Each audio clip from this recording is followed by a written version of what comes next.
So remember, guys, speaking of candles, each candlestick has its own wick, which is this black shadow line, right?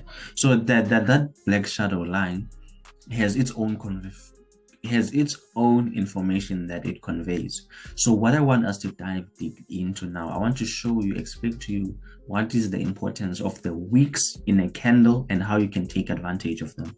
So remember, I said on the previous videos that if we are at maybe at support and then we have maybe a candlestick with a big candle like this one that you see over here, simply means that the more momentum that is there, if it's a support and then you have a candlestick like that, then that means the buyers have the momentum is more now with the buyers to push the price to the upside. Same if you print a candlestick like that with a body with a big candle at a resistance, it simply means that the momentum is with the sellers and the price is eventually going to go to the downside. So when it comes to the wicks of the candles, what that is telling you that the longer the wick of the candle, the more momentum that is there in a candle. So if you have a candlestick like this and then the market is bullish, then that means that wick, the longer the wick, the longer the buying position or holding period is going to be. It's equally the same if we're talking about a market that is trending to the downside, then give us a retest with a candle and then prints a candlestick like that with hopes to continue to the downside. That simply means that the longer that wick of the candle, the more selling momentum that is there, because now the buyers have lost steam and the overall trend is with the sellers. So you don't look at the candle only in its own self, but you also have these other elements or tools of technical analysis that you incorporate candlestick with, your support, your trend lines and everything. So now let's dive deeper into the actual representation of this candle. Notice how the market was respecting this particular level, right?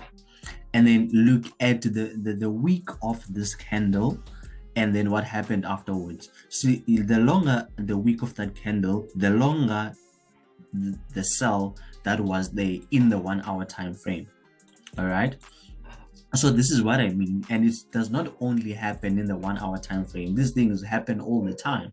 We see it in all time frames. But look at what I just said, that you don't only look at the candle in its own self, because if you look at here carefully, remember I said that if we're talking about resistance or support, what is also important sometimes is the market approach towards that level. Because if you're approaching a strong level correctively, then the better chances that the market is going to reverse. Notice how the market was trending to the upside and then it approached this resistance level, but that in a corrective manner. So if we were looking at that candle, or we were seeing that candle, we would have combined that analogy with the fact that we are approaching the market correctively, and to add even more, we have a double top type formation pattern that usually serves as a bearish reversal pattern or signal. And then, but the whole point here, notice how the wick of that candle was long, and look at the movement that happened afterwards. So it does not end there. There's also our bullish candle, because notice how the market was breaking previous highs and then it was actually trending to the upside, because like I said, you combined all of this with other tools of technical analysis. So if you look at it carefully now, the market was trending to the upside, keep breaking previous lows, and then this was serving now as a continuation, don't mind the line, continuations to the upside. Because notice how the market broke this level of support of resistance and turned it into support, and then look at the type of candles that it printed today. Look at the wicks of those candles, the wicks of the candles that we had over there. Notice how the wick of this candle was, and then how does this was working in relation to the fact that we were trending to the upside. As a result, what happened? They say the rest is history, and then the market trended up to the upside. So this is how you take advantage of the wicks of the candle. You hear it all the time when other people speak about sniper entries, but here for me it's not about sniper entries, but understanding the motive or the reason behind such candles.